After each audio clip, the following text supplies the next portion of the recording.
Well, Jim, let's get all the modern wrestling reviews out of the way. Let's factor them all in here. See, I tied that in nicely. Uh-huh.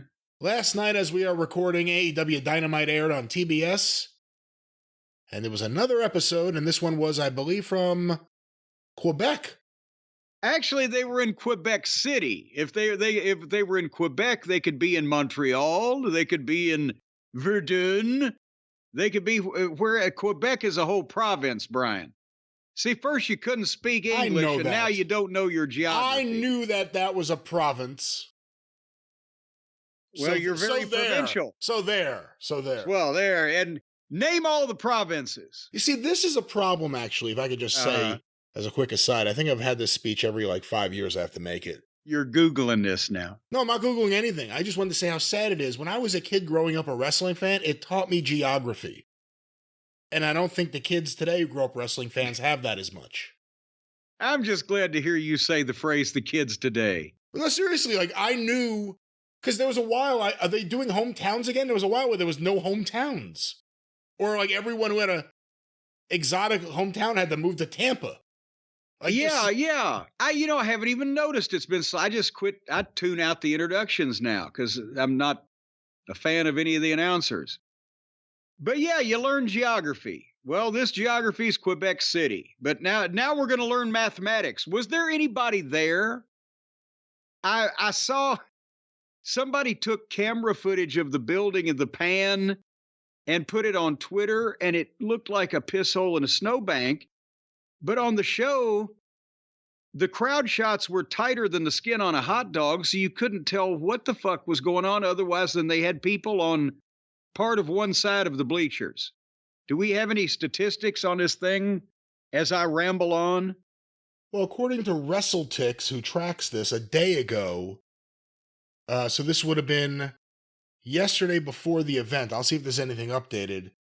They had 4,117 tickets distributed, which surprises me because I saw pictures of the building and I heard the building, and it did not seem like it was that many people. Well, but what's the capacity of the building? Because is this the old building that we used to run back in the day in Quebec City, which seated fucking 17,000, 18,000, did it not? I'll let you know right now. Hold on. It is the Center Videotron. Well, it sounds like maybe it's just a new name. They fooled us with Allstate Arena. It seats for capacity, ice hockey, 18,259. Jesus Christ, that means if they tricked the whole floor out for ringside, we're looking at about 21,500 for wrestling. So they had 4,000. For concerts, 20,396. Oh, boy. All right, well, I'm sure they got a deal on the rent. They probably had a coupon. Or what is it the kids get now, the Groupons or Groupons? Have you ever gotten a Groupon, Brian? I have not, and that's not what they get, and I don't think the kids are paying attention to Groupon. Well, that's one of the new internet things. It's pretty old. Anyway, this we're going to talk about this show and not in specific detail as far as grading the matches or evaluating anybody. This is an open letter to Tony Khan. What the fuck are you doing, son?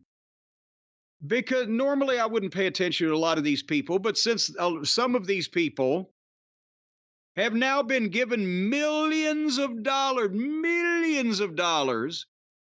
to do whatever it is they do, I want to see them show me they're worth it, right? So I'm going to watch Will Ostrich, and I'm going to watch Mercedes moan, and I'm going to watch... Nay. Huh? No, I shouldn't watch them? No, Monet, not hey? Moan. Monet. Moni. 'Cause you make me feel. Anyway, ride the pony. So you just throw random lyrics from random spots of the song out there. But anyway, I'm going to watch these people, Mr. Okada in there too, because I want to see what's worth millions of dollars, Brian. Is that unfair of me to want to watch these people, to have them impress me because they're worth millions of dollars? Well, every wrestling fan has their own reasons for watching these shows, and you are an industry professional, so you're watching this and you kind of have an idea of some of the budgetary I wouldn't say concerns, just happenstances that are there. The point is, Tony, you're getting schnookered, pal. Because if you're going to spend this much money on this talent to get some return on your investment, you need someone producing them to keep them all away from their worst instincts. Because the overriding theme of this particular television broadcast is these guys and girls may have been stars in other environments in Japan, where they weren't produced at all, but they know the style that appeals to that market, I assume, or in the WWE, where they were produced down to their fingernails and told exactly what to do because apparently they need it. But here they're just twisting in the wind, pal. You are pouring your money down the porcelain throne because they don't know how to get over. They do not know how to get themselves over without people giving them help, material, or producing their matches, or teaching them a little something about the American wrestling business in some cases. All of these things. And this was the most obvious example of that I've ever seen. They opened the show, Will Ostrich versus Shibata. What is our brain joke of the day to get it over with? Here's my joke. I don't think they put this guy's brain back in at all, because he doesn't seem to have one, because he didn't know his position in this match and nobody explained it to him. Will Ostrich has been signed for however much money, and this guy goes out there and doesn't sell anything he does to him and kicks the shit out of him through the whole fucking match. And the focus is supposed to be on our friend Will here. And I mean, at least when he comes out to wrestle, he's dressed up. Because normally he just wears the T-shirt or the pants or whatever the fuck he happens to walk into the building at. But now he's wrestling, so he's got a feathered robe. It looks like Sgt. Pepper's lingerie, but at least it's something. But they have put him in this position. What is this, his second or third match on television? So for many people, if they missed one or two of those shows, this is the first time they've seen this fucking guy they've heard talked about. They put him against a complete unknown for 20 minutes, who kicks the shit out of Mr. Superstar, Mr. $6 Million Man, who sells almost nothing. Shibata's in good shape. He's wearing black trunks and boots. He's got absolutely zero facial expression. He makes Johnny Gargano look like Charlie Callis. And Ostrich is a babyface, but Shibata doesn't heel at all. He has no emotion whatsoever. He's just doing a bunch of moves. But throughout this match, and Brian, I can't count how many, and maybe you took a tally on it, Will would hit Shibata with repeated forearms, and Shibata would stand there and stare at him and not even register it. Registering in wrestling means you don't sell it, you don't look like it affects you, but you move with the blow, you register it. And he wasn't registering. And then he would turn around and hit Ostrich with one shot, and Will would be knocked goofy and drunken-legged. And the way they set this thing up at the beginning, there was a VTR of Shibata beating Ostrich 7 years ago in a match in Japan. And not even cheating, not even fucking him, just beating him. And because of that, apparently Tony thinks that an audience on television now in another country 7 years later will be on the edge of their seats for a match between the new guy they just signed and a guy that nobody's ever fucking heard of. And Sockface chimed in, by the way, well, the last time that Shibata beat Will, Ostrich was under 100 kilograms. What the fuck does that even equal? What is that, like a drug measurement? Well, he was caught with 100 kilograms. What is he? Is Sockface American? Can he I believe count so. like us? Can he speak to us so we understand this shit? Well, he can't do that. He is an inept commentator. He's completely mediocre, and it needs to be said once again. All right, well, anyway, so through this match, again, Shibata beats Ostrich up. Ostrich makes a comeback, and then Shibata just stops selling like Brody when he didn't cooperate with somebody and kicks the shit out of Ostrich again.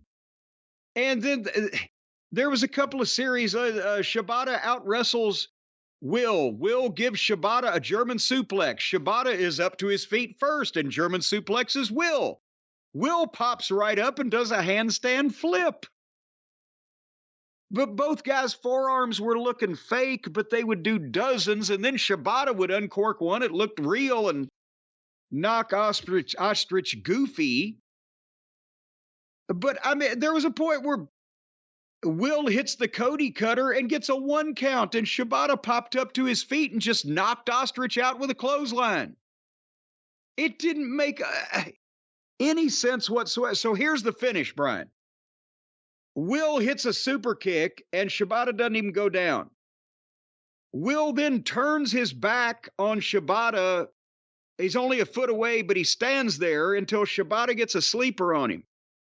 And then Will gives him a belly-to-back suplex and an elbow to the face and gets a 2 count. Then he gives him a power bomb, and Shibata sits up and growls at him. And Will hits him with another elbow, 1, 2, 3. So all that shit they did in that match, and then Will ends up doing 2 or 3 moves in a row and just beats him flat with the shittiest looking thing in the whole match. The elbow, all the big bumps and everything didn't work. But 20 minutes bell to bell, complete unknown against the new multi-million-dollar man, and the new multi-million-dollar man looks like he won by the skin of his teeth, and the other guy's fucking tougher. You cannot let these guys set up their own matches. This is what you get because nobody has fucking smartened them up. Your thoughts? We didn't even get to see his finishing maneuver, the Shibatomy. I had the same thoughts as you, and obviously you are an industry professional. I'm just a putz. But Will Ospreay's come out there and done promos the last few weeks. And the fans have reacted to him. And they're bringing signs with his catchphrase, and they're chanting it. And in shows that have done lower and lower numbers, although not the big pop that things used to be, his segments have caused things to go up at least a little bit. He's been presented to the best of Tony's abilities as a star you should care about. He needed a 5-minute win where the entire time he could look flashy for those fans and get them on their feet. The crowd went to sleep pretty quickly. Not that they didn't appreciate these guys. Not that they didn't get into the moments that sometimes it feels almost like they feel obligated to get into or react to. The trading spots thing is the dumbest thing in the world at this point. And I don't know who to blame, if it's New Japan or if it's all the wrestlers trying to copy what they think you're supposed to do from watching Japanese tapes. But it's the dumbest thing, and it doesn't get the crowd going. The crowds are getting more and more subdued. So the people that like this match, in a vacuum, maybe it was a good match. Shibata's never been presented in a memorable way in any way ever on this show, and he's starting off the show against the guy that's been brought in and been presented to the best of their abilities as a star. And it took him 20 minutes. This is one of those episodes I can't wait to see the ratings, because it's going to tell an interesting story. I saw Hotchkiss Featherbottom this morning. And he used to wrestle a bit for OVW back in the day, I'll have you know. And he was well aware of his place in the hierarchy and the pecking order, whatever. And I said, what if when Steve Austin came to because he was a great worker. But I said, what if Steve Austin, when he came to the Gardens, I'd come up to you and I'd said, okay, it's you and Austin. You're going to go 20 minutes. You'll have a great match with him. That's what it's, boy, you'll have a great match. He can do these moves and you can do those moves. He said to me, I would have thought you were out of your mind because nobody wanted to fucking see me. He was the star. Steve Austin was if that match had happened, it would have been 3 or 4 minutes, kick, stunner, pose, blah, blah, blah, whatever the fuck.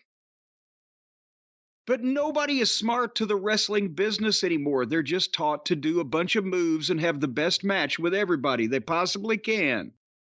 And it's just so heartwarming. And then these two nitwits, after they had this match, which cost Tony $1 million off of the potential of Ostrich, off of his contract, they got on their knees, bowed to each other, shook hands, and hugged. And for people, once again, yes, fuck Shibata. I don't care about his brain or lack thereof or whatever. No, he has it. No lack thereof. He has it. Okay, all right, but they took it and then they brought it back. But nevertheless, I don't dislike him because he's Japanese. I dislike him because he's doing stupid shit in a wrestling ring. And because he's not a good wrestler, because he doesn't know how to do this properly. I don't dislike Japanese people. I dislike bad Japanese wrestlers. I don't dislike homosexual people. I dislike bad homosexual wrestlers. I don't dislike female people. I dislike bad female wrestler. Do you see a pattern developing here? Well, again, I'm not saying Shibata's a bad wrestler. He is actually worse than some of these fuckers that have just started that are greener than grass, but they're trying, because he does shit that's obviously fake, and he's supposed to be a fucking experienced professional. That's worse than being a green dipshit that doesn't know what you're doing and your shit looks bad. Well, what we can agree on is that he hasn't been presented in any way that would cause fans to really care, unless you're someone who watches New Japan on Access TV and they don't even get ratings. So that's what I'm saying. One way or another, it just seems like a counterproductive move in terms of getting Will Ospreay over as a top star.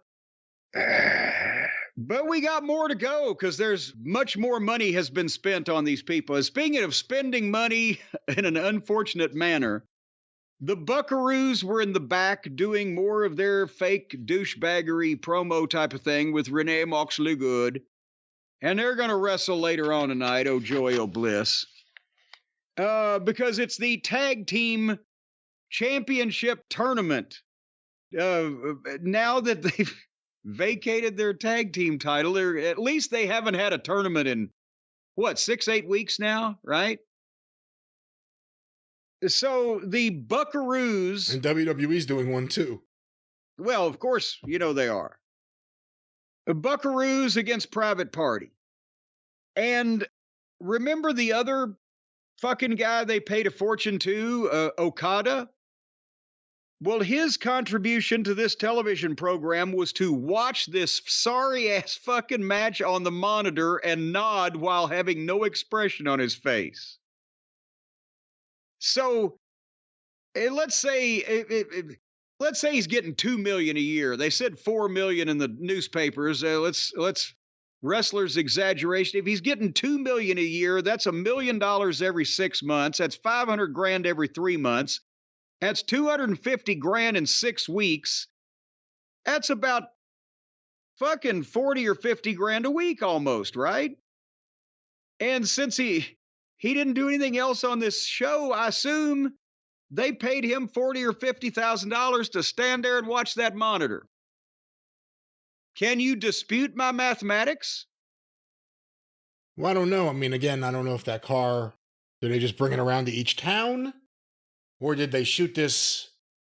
I don't know. I don't know what they're doing. Well, anyway. So, the match, Buckaroos, Private Party, everything that you would expect, rotten basics, no psychology, choreographed tumbling, the Cucamonga kids bringing out the worst instincts of Quinn and Cassidy because they've never been trained by proper adult professionals and don't know that this is not all about this goddamn Western swing dancing they're doing in the ring. Constant 4 ways, the worst referee in the history of wrestling, standing there and staring as 2 middle-aged children play wrestle with their friends. And then here's the finish. That's verbatim what a top wrestler in this business, texted me in the middle of this match and just said, the worst referee ever. Well, I mean, how can there be any kind of competition? Who else has ever been allowed to be this bad without being fired? He's friends with the Buckaroos, so he gets by with it. And they don't want a referee because then they would have to actually learn how to do this properly instead of just busting out into whatever the fuck they want to do. So Nikki brings the ring bell into the ring, and the referee grabs the bell away from him, doesn't call for the disqualification, just goes to the corner to hand it out and turns his back for like a minute. So Maddie kicks Cassidy in the balls, but then Quinn has one of the title belts and hits Matt over the head with that. And then the referee turns around to see Cassidy covering Maddie. And it's a 2 count, but Maddie put he's hitting. One of the other ones put the other leg on the ropes. I don't know. But it was a 2 count. So then Quinn missed the cannonball off the top, and the Buckaroos went for the shitty double knee lift. And that's what Nikki draws back and slips and falls down in the middle of the ring. The other brother does the knee, and then Nikki, that slipped and fell down, jumped up and did a knee about 2 seconds later. And the poor guy didn't know whether to go down, wind his ass, scratch his watch. What are they hitting me with? They're falling all over me. Once you trip, what should you do? Matt hit him with the knee lift. He should have got up and they should have shot the guy off and done another fucking move, or picked the guy up and done another fucking move. But they're not smart enough. And Shivani, trying to cover up for it, said, well, they switched up the V trigger. There was a little hesitation there. Yeah, because the fucking guy fell down. We all saw it. And the people were like, when they're milking the thing, the people, hey, and then he fucking falls and they fumble it all up, and the people are like, ugh. And then, if you noticed, both of the heels covered the baby face, and the referee dropped down and counted. Which is everything about this match in front of the referee was totally fucked up, but he doesn't even know. He's not smart enough. The corpse referee I'm talking about, he's not even smart enough to know how wrestling's supposed to be done. He's never worked anywhere for anybody except these guys and their vanity promotion in Reseda. So this was a fucking mess. Again, I say Mark Quinn is an outstanding athlete. At one time, he deserved better. I don't know where the fuck he's been or what the fuck's going on with him now. Any closing thoughts on that? Oh, and by the way, the Buckaroos advance. They continue on to eventually to their march trying to regain the tag team title in this tournament that nobody gives 2 flying shits about. And then whoever wins the tag team championship gets to challenge the Blackpool Combat Club for something. And that's another thing, since they were left out of the tournament because the plumber doesn't want to do a job, then the Buckaroos have to win because then that's the team they would be facing. So they're already calling this goddamn thing. Bucks FTR in the finals? Probably just so the FTR can do another job and make the Bucks look good. Well, then it's even. Then it's, I guess it would be 2-2. It's far from even at this point.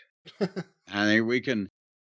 And speaking of far from even and far from sane and logical, so Darby Allin was on the show in a videotape with the skateboarder fellow. What's the skateboarder's name? Tony Hawk. He's a legendary skateboarder, maybe the greatest of all time. Also someone who Cast Media owes money to. Well, I sympathize with him on that. As far as being the greatest skateboarder of all time, in my opinion, that's, again, like being the nicest guy in prison. It's an apt simile there. Because fucking skate. Here's the thing. What they're doing is they're raising money for a good cause, allegedly. I'm not saying allegedly raising money. I'm saying it's allegedly a good cause. Darby apparently was going to climb Mount Everest to try to raise money for this fucking skateboarder fellow, old Rip Hawk there. Tony Hawk, he's very famous. Okay, well, I give a shit about a fucking skateboarder as a person getting in the way of the general population as they make their way about the sidewalks and byways of America, What do you and have attempting to fucking break their goddamn own neck when there's no fucking reason whatsoever. any of those great movies that you remember with skateboarding, like Gleaming the Cube and the Police Gleaming the Cube? It's a good movie from the late 80s. Any of those movies, him and his friends were the ones doing these stunts and sometimes appearing in those movies. I was in my mid to late 20s in the late 80s, and I wasn't looking at movies about skateboarding. And when I was a young man, most people had enough sense to goddamn not get on a skateboard and attempt to break all their bones. They were on some roller skates, and they broke a lot of bones. There's like 30 people screaming because I mentioned Gleaming the Cube. Well, if you gleam the cube, you'll get a lot of people to scream. That's fucking sensitive down there. But anyway, Darby's with the skateboarding guy, and he can't climb Mount Everest because he broke his foot, so they're raising money for skate parks for these needy children, and they had footage of the kids in the skate park. But here's the thing. Again, Darby Allin, maybe wonderful sentiment, but isn't this somewhat misplaced? I would not think anything different from this knucklehead. Give your money and give your time and raise money not to feed needy children, but to encourage them to break their bones while they live in a country with no health care. So you'll wind up sleeping in your car homeless like Darby Allin used to be because you fucked yourself up and you can't pay a doctor bill. Well, to be fair, I think Darby was more homeless by choice. Well, even another reason why I suspect his fucking decision-making capabilities. Anyway, I'm not up for spending money on building the skate parks for the needy kids, but if we do feed them from time to time, I help out with that. So if somebody comes up with something where they're feeding some children, instead of encouraging them to fling themselves on concrete, get back with me. Did you see about Jericho making this offer to Hook? What do you think about Jericho's offer to give advice and mentorship and friendship and fellowship and all these other ships to Hook? You think Hook's ship is about to sail? You know, you can look at it two ways. You could look at this as Jericho being selfless and trying to help elevate a young talent, or you could look at this as the AEW fans are completely sick of Chris Jericho. He needs someone new to latch onto, to suck the life out of. And Hook is there. Fresh blood. Fresh blood, fresh meat. Do you want to see that? I mean, the crowd doesn't react to Jericho. The loss of Judas has exposed that greatly. He doesn't look good in the ring. Hook?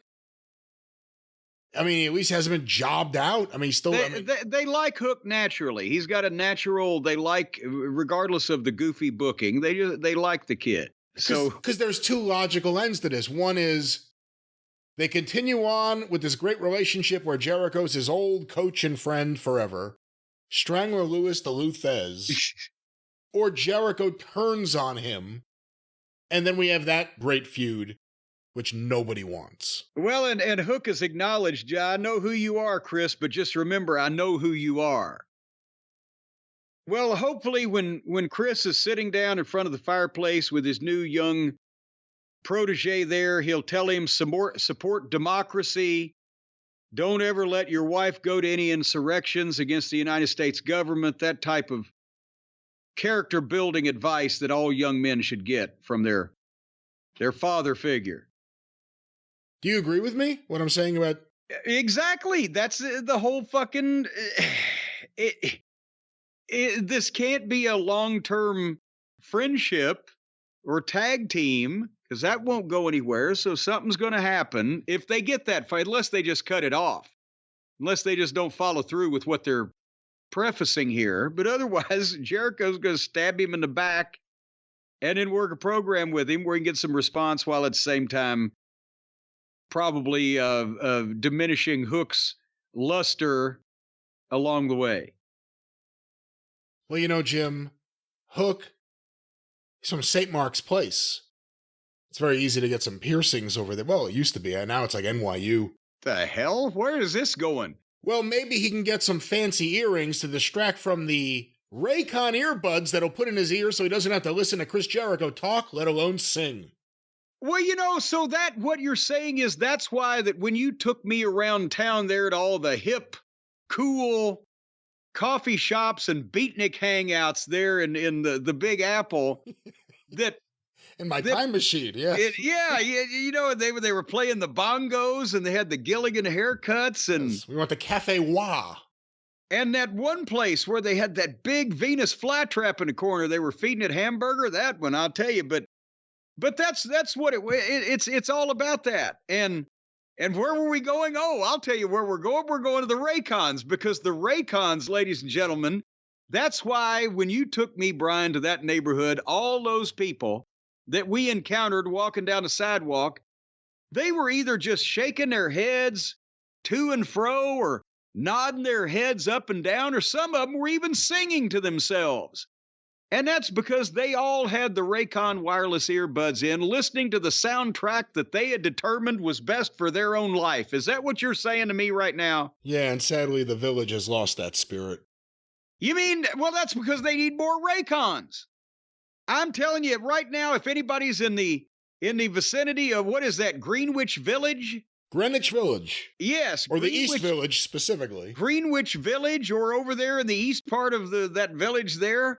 If you take a bunch of Raycons, tackle some motherfucker and start shoving these in his ears. He'll thank you for it. No, do not do that. Do not do that. Turn them on to some really fucking head-banging tunes where when you shove these things in their ears and they get up when they're chasing you, they're going to hear, they may have blood in their eye, but they'll have music and love in their ears. Don't do this. Listen, it's not like the old days. It won't be a wino. Not that that's excusable. It'll be some NYU kid, some rich spoiled brat living in the village. Don't do that. Well, because, hey, a rich spoiled brat probably won't be able to run that fast to catch you. So when you shove these things in his ears and you're running off and he realizes he's got that great music playing, and he's just going to stop with that dumbfounded look on his face, and he's going to start bopping his head up and down to the music because he's listening to the Raycon. Hey, I'm joking about the death of the village, which is a real thing, and the expansion of NYU, which is also a real thing. If Hook is from St. Mark's Place now, is he just hanging out with college kids all the time?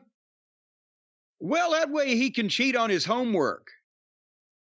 But the Raycons, folks, back to them.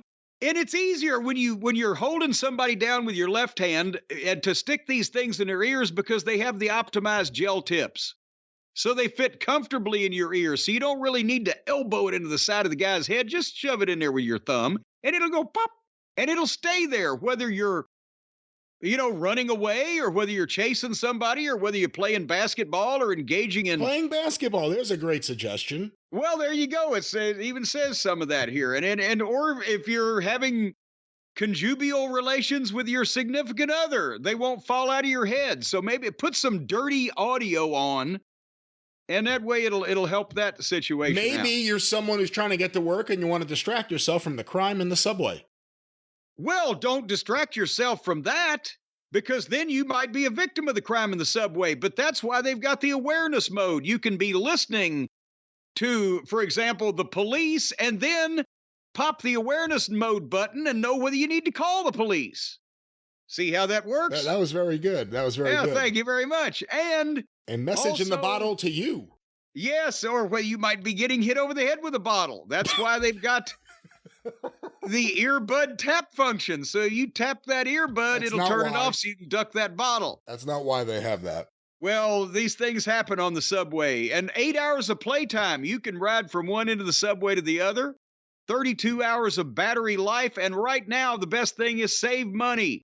You may use it to bail yourself out after you've finished being arrested for tackling the guy in the East Greenwich Village to fucking stick these things in his ear. Again, let's not tackle anyone, even if it is in a improperly pronounced area of New York. But you're giving them free earbuds, so doesn't that make it even? No, it doesn't make it even. Don't tackle anyone. Enjoy your earbuds and enjoy your day singing and dancing in the streets. Listening to Raycon. That's the thing. Go out on the sidewalk and start singing and dancing and wearing a short skirt. And if you're a man, even better, because then people will look. And while they're looking, your accomplice can come up behind you. No, again. And just stick the goddamn earbuds in their ears without hitting them or tackling them. No. And then they won't know what. All of a sudden, their ears will be filled with the sound of music. My ears are suddenly filled with the sound of music, courtesy of these Raycon wireless earbuds that somebody just stuck in my ears and ran off. What a lucky day. There will be no ear insertion. That is not done by yourself. And let's also... that's called oral sex. Well, that's not what that's called. That is exactly not what that's called. But what it is... A-U-R-A-L. What it is called is Raycon. And what Raycon is something you can buy for yourself or as a gift for someone that you hand them and they place in their ear at their own time and place of choosing. Place of choosing. And you can save money too now. If you go to buyraycon.com, that's B-U-Y-R-A-Y-C-O-N, buyraycon.com/JCE, you're going to get 20% off your Raycon order and free shipping. So when you order one, or actually, if you need to order two earbuds, because unless, well, like certain members of the feather bottom family, you only have one ear, but if you got two ears, order two of the earbuds, but you could order two sets, which would be 4, or 3 sets, which would be 6, and on and on. And if you want to get a bunch of sets in order to go out and stick them in people's ears to make the world a happier place, then you're going to get 20% off and free shipping on the whole shit and mess. Buyraycon.com/JCE. That's right. Leave people alone and enjoy music or podcasts or whatever it may be with Raycon. What's that promo code, Jim? What do you mean to leave people alone? Now, see, that's why the world is such a lonely place. Leave people... who are you to question the idea of leaving people alone? Well, I leave them alone and they leave me alone. See? Leave people alone. But sometimes people need to be not left alone. They don't want to be alone in this cold, cruel world. Well, you'll never be alone with the sound of whatever you're listening to on Raycon. What's that promo code, Jim? Yes, /JCE, 20% off and free shipping. Just order one for each ear. Well, again, this is an open letter to Tony Khan today. Tony, you're going to need to save some money. Maybe you can use that code, save yourself on some Raycons, because he spent more money, Tony has. Because the 9 o'clock hour was coming up, and guess who? The billion-dollar princess herself, Mercedes Moan, came out to the ring. Why do you keep calling her Moan? Because that's the way it was spelled. I thought it was M-O-N-E-T. That would be the fancy French pronunciation of Monet, but it's M-O-N-E. Well, funny enough. So it's Mercedes Moan. Funny enough, if you listen to the way Justin Roberts pronounced her name and the way I've heard people say that she said it's supposed to be pronounced, even though it's spelled with a little... whatever the hell you call it above the E. A drava over the E? It's spelled as... or is that an umlaut? I don't know what the hell it is, but it's Monet. But she pronounces it... but she pronounces it Money. As in, she couldn't just write Mercedes Money, so it's Mercedes Money, but it's supposed to be pronounced like money. Well, why can't she just be Mercedes Money? Does somebody have that trademarked? She's the CEO. Of what, by the way? There ain't gonna be any fucking money here anyway. The only money has already been paid. That's when Tony signed the contract. They've got a CEO, they've got EVPs. Who do you think is going to be the director of operations? The do? Who's gonna do the do?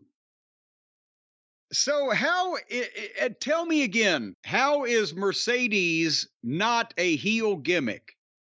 Fake jewelry over the top everywhere, the dancing and the strutting. She's so full of herself. She's the CEO. She's waving her fancy rings up in the air awkwardly. Why would you like this person? How is this a babyface gimmick? Well, why do people like her? She was a heel, and then people took to her, and I have a feeling she may wear. I have a feeling she may wear out her welcome quickly here in AEW because that's what I'm saying. She in another environment, in another universe, in another company. Okay, she was a heel, and then people started liking her. So now she's in a new place, and she's just acting like a heel. But she's doing color commentary on the 4-way women's match to determine who's the number one I don't know what the fuck. Willow Nightingale versus Anna Jay versus poor Chris Statlander versus Blue Sky. And the idea is for Mercedes to do color because, she's got this blood feud with Willow Nightingale over this, what was it, a near-ending, career-ending injury that she suffered.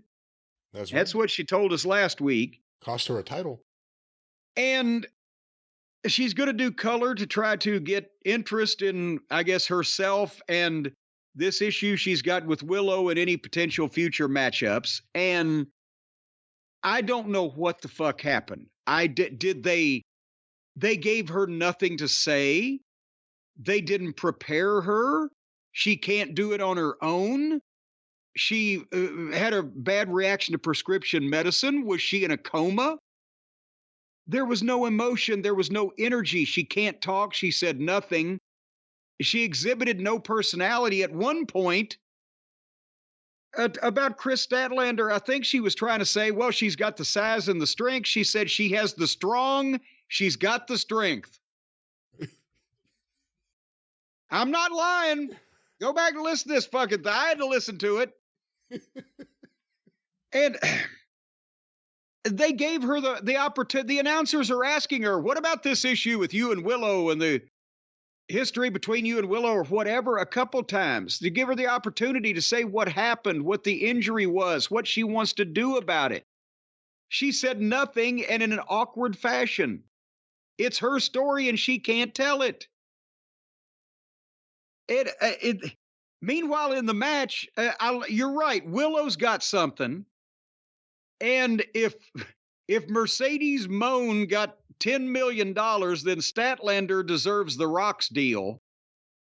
But she's buried in this mess. And finally, Willow won. And then Julia Hart knocked Willow out with the championship belt and then stared at Mercedes and then got out of the ring and they all looked at each other. But did you listen to this color? Just tell me what you thought of this color commentary. No, she's not good on the mic. And then why put her on a mic? I don't know why they did. Now, you didn't even bring up Anna Jay. Anna Jay looked good here. She was. Oh, for heavens. They should put the belt on Anna Jay. Not this belt, the world belt. I have her go over Samoa Joe. That'll send the statement. You just want to take the belt off of Anna Jay. That absolutely not. You're a pervert. You're a dirty old pervert. I am just saying she's got a look. She's got skill. She makes funny faces. She can move. She's athletic. She takes stupid bumps when needed. She takes stupid bumps when not needed. Anna Jay is someone that has a bright future. She's got to wear shades. Probably to hide the black eyes she gets from working with these fucking potato farmers. But anyway, so that was the bionic woman there that Tony paid a lot of money for. I don't know what Were you surprised this was the 9 o'clock hour? Yes, because that's a risk not only to put this match in the ring at the 9 o'clock hour, but also if she's a big star and a ratings draw, do people like her from what she has done outside of wrestling? Does she have a big fan base from, what was that, The Chandelier? What's the show she was on? The Mandalorian. Mandalorian. What does she have a lot of fans from Comic Cons and other things that don't watch wrestling? And then I would understand why people might like her. I don't know. Because I don't Star Wars is pretty this. big. Star Wars is pretty big. They got their own dedicated fans. Okay, point being, she's going to wear out her welcome with the wrestling fans real quick with performances or lack thereof like this, is what I'm saying. Keep her off the microphone, get her in the ring if that's where she excels, because she's diminishing herself by coming out there and saying nothing and getting nothing over. Well, see, that's part of the problem, though. Week 1, she did that promo. She really didn't say anything, but she had the hometown pop, the return pop, whatever it was, all into everything she did. Week 2, again, she didn't really say anything. Reaction was not that of a hometown crowd. Not terrible, but not what it was, obviously. And then out here... And why won't they let the announcer say, well, isn't it true, Mercedes, that Willow broke your ankle and you were almost... tell the story for her and let her say, yes, that's right. I mean, something. Give me something here. Hey, Jim, quick update. I just got an email from WrestleTix. The final count, tickets distributed for Dynamite, 3,438 tickets. Oh, wait a minute. I thought that there were 4,000 as of yesterday. There were. People brought some back? I don't know what happened. What the fuck? They brought the tickets back for refunds before the show? Well, you gotta. There's pictures here of the building. I'm gonna let you see these. But anyway, I've seen a couple of things on Twitter. I'm more believing 3,000 and 4,000, but nevertheless, we continue on. The tag team tournament rolls on. Brian, remember when Matt Taven and Mike Bennett were revealed along with Roderick Strong as part of the masked henchmen of the evil devil who turned out to be Adam Cole, who the group that drove MJF, the biggest star in the company, out of the company and lost the title for him to Samoa Joe? Then, of course, they're trying to have Wardlow beat Samoa Joe. So this makes I don't know what the fuck's going on, but they were at the top of the mountain. And they're in the tag team tournament, Taven and Bennett. And their opponents are Trent and Pockets, with Muffin Top Taylor in the corner because apparently he's injured and can't wrestle, as opposed to when he's well and can't wrestle. So the Devil's Henchmen, now apparently co-managed by Roderick Strong, the Ring of Honor Tag Team Champions, are in a tournament match with a preliminary guy and the company mascot, and guess who won?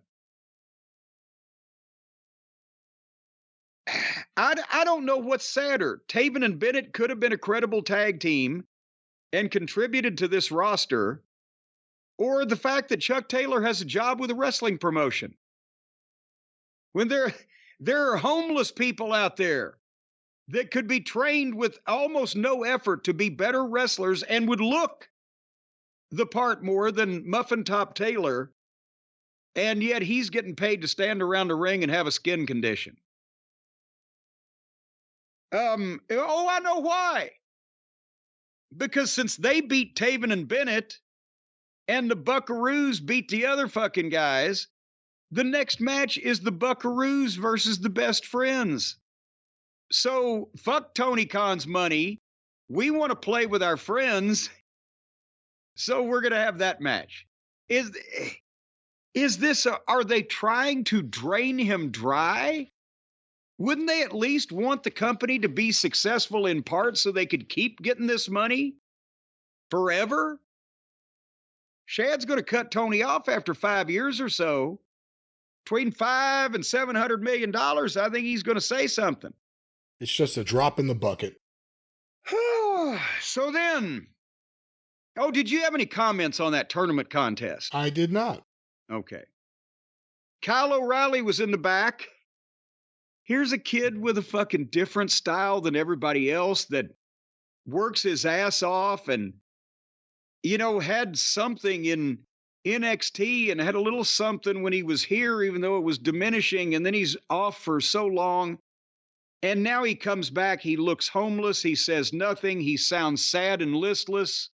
And it's like I went over to the fucking Valvoline and got one of the guys out of the grease pit and said, "Can you give me your thoughts on your wrestling career?" What have they done? And finally, for our main event of the evening, Swerve Strickland against our boy Take a Shit. And honestly, I think Tony should have given a shit instead of taking a shit. He's younger, he's better, he's got more potential than Mr. Okada, and I'm sure he costs probably 1/20th of the amount in salary. Why can our boy Take not fit the Okada spot? Everything Take does is more impressive athletically than what we've seen from Okada. As I said, he's bigger, he's younger, he's better looking. What the fuck is going on? He ought to be pissed. He's like, what the fuck? What about me? Well, Okada, Ospreay, a lot of guys have been brought in. Takeshita is someone they had there, young. Fans immediately noticed him. They turned him heel.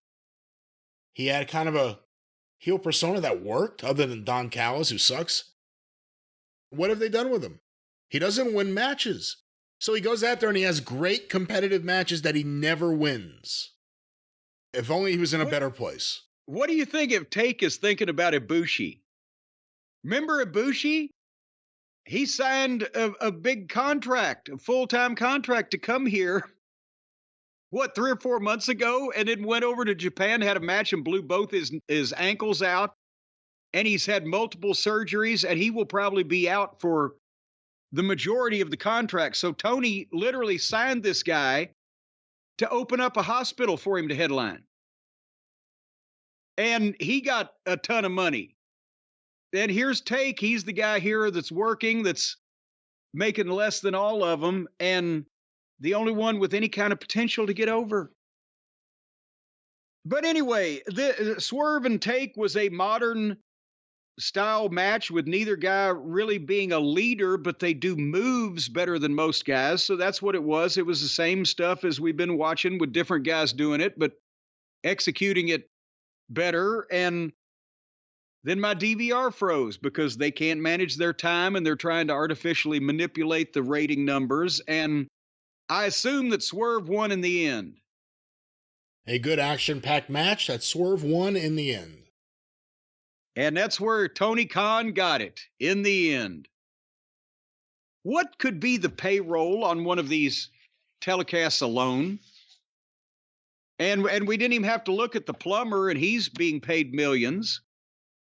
And for however much Twinkle Toes is getting, he's in the hospital also. Tony has more people. That's why I said I think Tony ought to get in the medical industry. He's got more people in the hospital than he does in the ring. But what can be the fucking payroll for, and much less the production expenses, much less the rent on these giant buildings? It's what he wants to do, and he's got the money to do it. Me, I'd build a Gilded Age mansion. but Tony wants to go spend it traveling the world with the wrestlers that he loves. There's something romantic about that, Jim. Remember, we broke that down one time. If I had $1 billion, how would you ever possibly spend it? After I gave $10 million to everybody that I gave a shit about and contributed $100 million to the crippled kids, and $50 million to needy animals, and cover $50 million to cure cancer, and pay the tax of $300 million or $400 million on $1 billion, you still got tens of millions of dollars left. What the fuck? Well, Jim, at this point in my show, we are going to time travel to the future and talk about the ratings for this show. And then we will time travel back, I hope, unless there's a problem with the machine, and talk. And I hear a phone as well. There's all sorts of technology abound here on the show. But let's time travel, do the ratings, and then we'll be back with more Drive-Thru.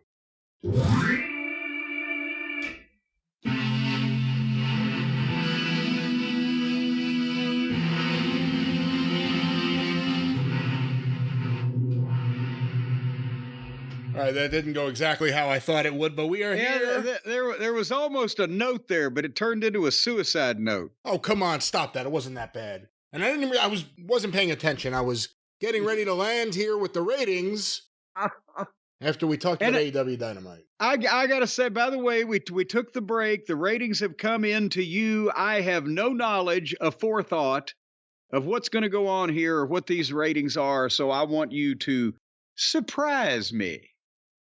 AEW Dynamite, March 27th, 2024, on TBS from 8 to 10:05 p.m., as reported by WrestleNomics, on average, 747,000 viewers. Oh, Jesus! This is the lowest overall rating since April 7th, 2021, and this is the lowest in the key demo since June 24th, 2020.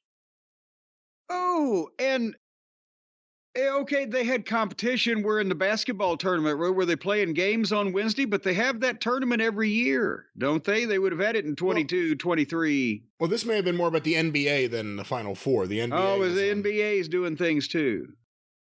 And there's that all-night gas station open down the street. How are you going to compete with that? Well, the NBA has some good angles.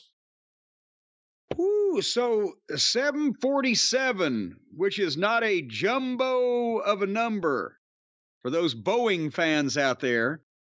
And before we get into the quarters, are we going to have to come up with a formula where we figure out at this point, with all these new multi-million-dollar signings and everything, how many dollars per viewer that it cost Tony to do a television show for? Is it like closing in on $6 a viewer?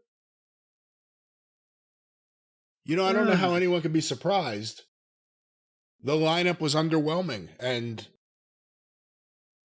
the people that they're bringing in to seemingly give big pushes to, they're just caught doing what everyone else is doing. Will Ospreay didn't need a 20-minute match to start this show with Shibata, who, for all intents and purposes, is an unknown factor to wrestling fans in America.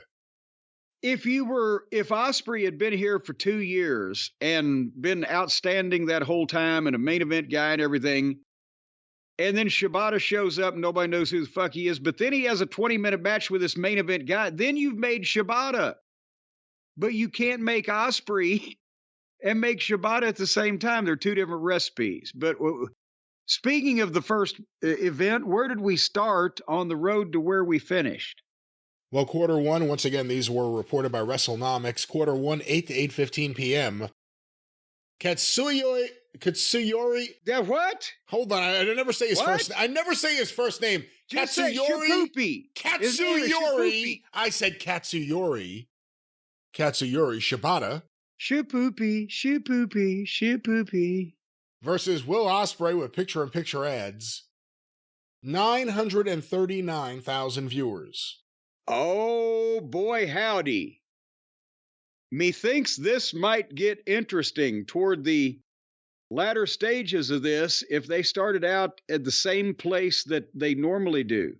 Basically, 900 and something to 1 million.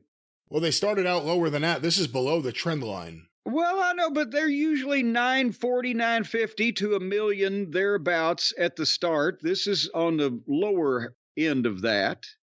Well, quarter two, 8:15, 8:30 p.m., the continuation of Shibata versus Ospreay, the Bryan Danielson video, and the Young Bucks backstage promo, and then an ad break. 802,000 viewers. Ooh. I don't know if you should call that a continuation of the match or a prolonging of the match, but 137,000 people. So that was, again, they get a bunch of folks from the Big Bang and the people, then they see, oh, not this, and they go away. And we've been saying it the last few weeks. Mercedes hasn't helped with the numbers. Ospreay hasn't boosted things much. The Bucks have lost audience, which has caused Okada to lose audience. Jericho has. The women have. Jim, quarter three, 8:30. The last time that a high-priced talent gained Tony significant amounts of viewers, it was CM Punk. Well, quarter three, 8:30 to 8:45 p.m. The Okada angle, which I guess is just him arriving at the building in his car. Yeah, he arrives and the Bucks tell us that he's going to watch their match on the monitor. That was his involvement. And the Young Bucks versus Private Party with picture-in-picture ads. 711,000 viewers. Oh! Another, I can't do math with numbers this big. Another 91,000 people said, so they have lost 228,000 viewers in 45 minutes. Well, it's a new record for AEW. We go to quarter four, 8:45 to 9 p.m. The continuation of the Bucks versus the Private Party. Well, the Private Party. The Private versus Private Party. They're so private they didn't even invite an audience. That's what Gary Hart would call them if he was managing against them. The Private Party. They'd fight the Sting.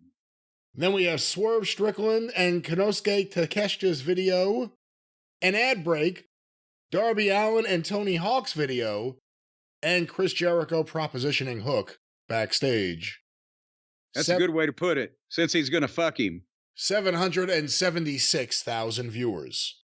Oh, now wait a minute. We bounced back here 65,000 people. And that was, what was that for again? I zoned out. That was for the end of the Bucks private party match, which was all of the previous segment. And then the Swerve and Takeshita video, the Darby and Tony Hawk video, an ad break, and Jericho and Hook backstage. So Swerve and Darby and Hook, I wonder how much they're getting paid as opposed to these other people that are losing the viewers. But anyway, go ahead. We go to quarter 5, the big 9 o'clock hour, 9 to 9:15 p.m. Willow Nightingale versus Chris Statlander versus the gorgeous Anna Jay versus Sky Blue with picture-in-picture ads. With the moaning of Monet on the color. The post-match with Julia Hart and Mercedes Moné. Also, the Dustin Rhodes Butcher backstage confrontation. I forgot. I kind of zoomed past that. Setting up a big match for Rampage, I think. Yeah. Maybe Collision, who knows. 771,000 viewers. Oh, so they come to the top of the hour and send Mercedes out there to moan at people, and it loses him 5,000 viewers. Okie dokie. Well, we okie doke over to quarter 6, 9:15 and 9:30 p.m. A Tony Storm promo video that was her and Ben Mankiewicz of Turner Classic Movies. Yeah, they must be paying him a lot of money to get him to, I'm talking about the people at Turner Classic, to cross-promote in this fashion, where she even said, all right, say my catchphrase, chin up, tits out. I'm not going to say that. And watch the shoe. And he said, I don't even know what that means. He looked really pleased to be there, didn't he? Yeah, it's just one of those forced cross-promotional deals like RoboCop, only he's the one that's offended rather than the wrestling folks. Well, that, an ad break, a Swerve Strickland video, Matt Taven and Mike Bennett versus Orange Cassidy and Trent Beretta, with picture-in-picture ads. 672,000 viewers. Oh my goodness gracious. That's not very pea-picking good. That's a 99? Missed it by that much. 99,000 people tuned out the butt buddies or best friends or whatever the fuck they are. Well, Jim, we go from quarter 6 to what else? Quarter 7, 9:30 to 9:45 p.m. The continuation of the Undisputed Kingdom versus the Best Friends, as well as the post-match with the Young Bucks, Kyle O'Reilly's backstage promo, this week in a clean t-shirt, an ad break, an Adam Copeland video, and the entrances for the main event. 654,000 viewers. Okay. I'm not, no comment. Let's see where this thing slides in. Well, we slide into quarter 8, and there's a 5-minute overrun, I remind you. 9:45 to 10 p.m., Swerve Strickland versus Konosuke Takeshita with picture-in-picture ads. 658,000 viewers. 5-minute overrun, including Samoa Joe backstage doing a promo. 724,000 viewers. Yeah, suddenly all those people appeared. You get 66,000 people that are tuning in to watch, the fucking best of goddamn whatever the fuck, the next program. Hey, minus the first quarter and minus the overrun, 720,000. That's what I was going to say. They started out with 939 that was artificially inflated by the Big Bang.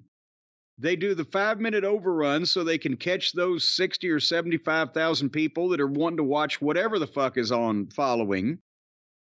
And that helps them bring up 2 through 8 that's in the middle that, again, there's your average, 720,000 of what actually occurs in the middle of the fucking program.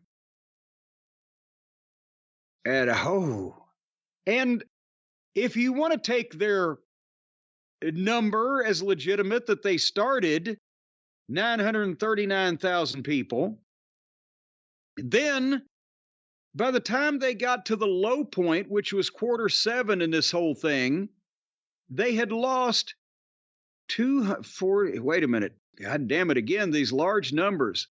They had lost, what's 300 minus 15? They'd lost 285,000 people. That is 30%, or maybe 32 or 33% of what they started with. Because what the fuck? It's just endless. The guy's doing the same shit over and over. It all looks the same. It's constant matches of people doing things that don't really seem to have any effect, and then you see more of it with different people. And all the stars are either hurt, fired, gone, or in a bad mood and don't want to show up for work. I don't know. I don't know what to tell you.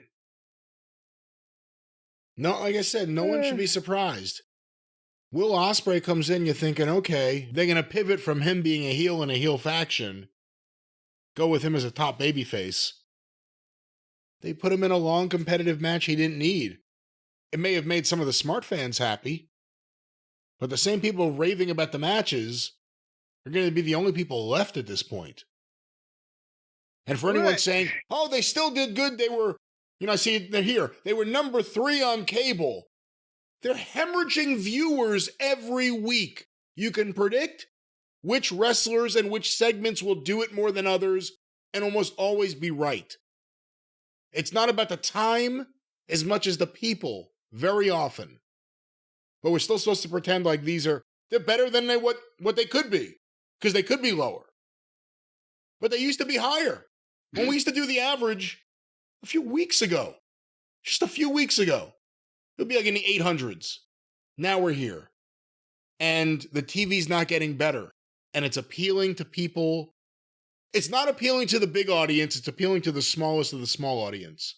And you need a new booker. And the booking's terrible. And the booking's a problem. Good matchmaker, if you like those matches. Horrible booker. And the whole company's owned by the booker. So you're screwed. That's the frustration with AEW. And trust me, the wrestlers feel it too. The wrestlers feel it too. You know what Dennis Condrey would say, don't you? I'm afraid, no. Screwed, blued, and tattooed, dicked by the dangle dong of destiny. He said this often. Yeah, often. Every time somebody got what was coming to him. Now, again, the NBA's on, and, the weather is getting nicer. Oh, for God's, they're doing something, or something's happening every day of the year somewhere in the world. The point is, this is not it's continuing to go down instead of up. They spend millions of dollars to sign people, and the ratings go down, and the ticket sales go down. Have we forgotten that Edge is there now? I'm not convinced he was ever a big ticket mover, but that's another story. Well, but I mean, he was a big star on the other TV. He had never been involved in anything below 1 million people or whatever Tony's tweet was at one time. Until nobody came with him. If they did, they turned around and went back, because look at this show that Edge is on. We feel sorry for him. It's that.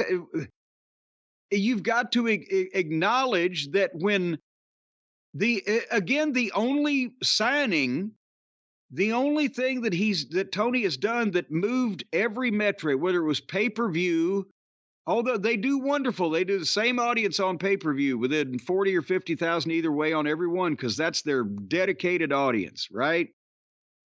But the only one that moved the ratings, the only one that moved ticket sales, the only one that really you could tell made a difference in their first $1 million pay-per-view was Punk, because he was able to come out and do his shit and be him and avoid getting any of this other shit on him, involved with these goofballs or interacting with amateurish talent on screen or whatever.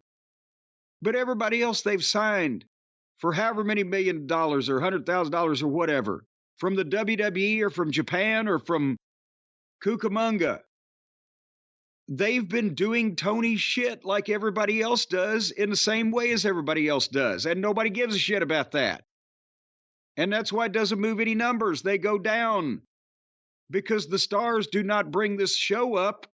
This show brings the stars down to earth. I don't know why it's hard to figure out. Nobody is better off when they go there if they've been a star before than they were before they went there. And the only reason that the guys who weren't stars before are better off is because at least they're on fucking TV.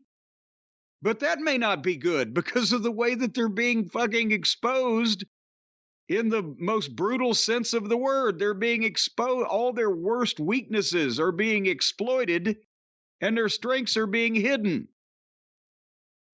So who is this TV program getting over? No one in AEW is ever over more than they were the week before. Never.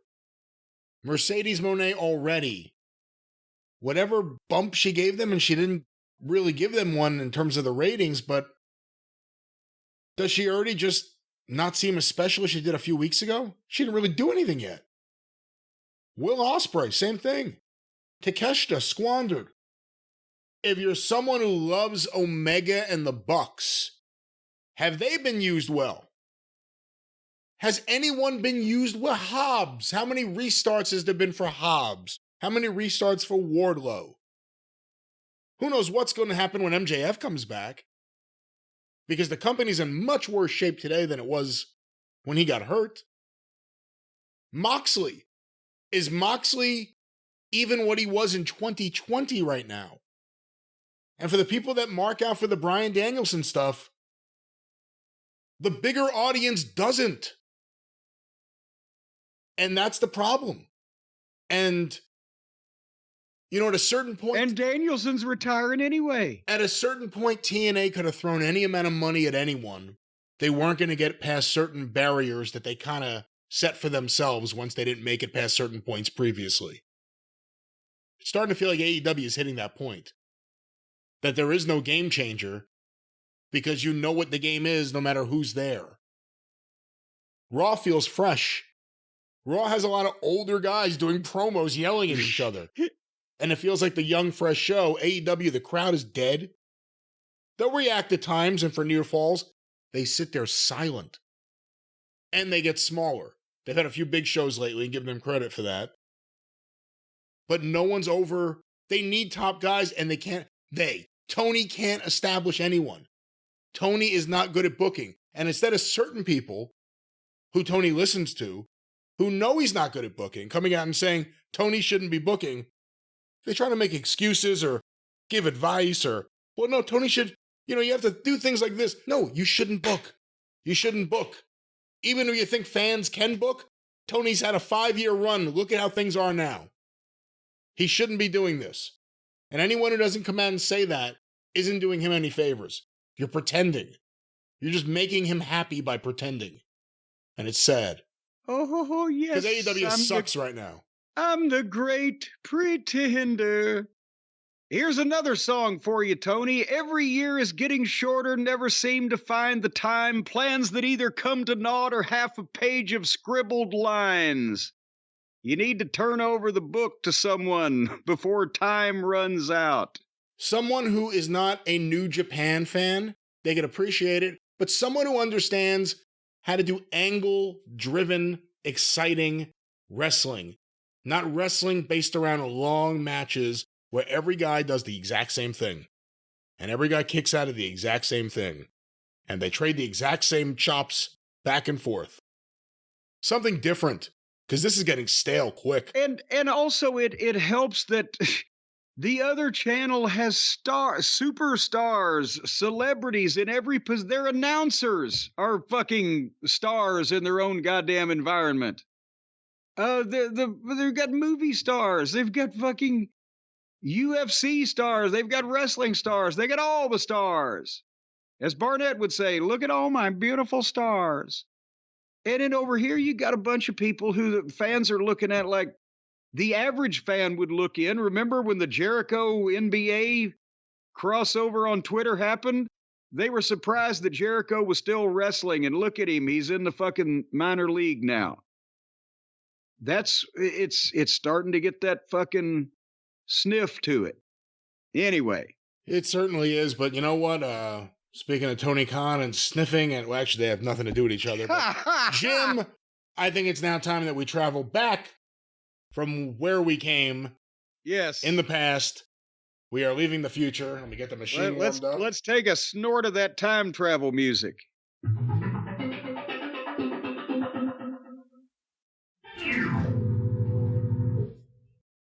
Jim, we have returned from where we began, wherever that may be. And we have talked about AEW. We have some other stuff to talk about. Probably won't go too long today. We have more stuff we'll be talking about on the experience. We're all scrambled here. We're scrambled. We're encrypted here in time. We don't know where we're at. That's right. We don't know where we're at.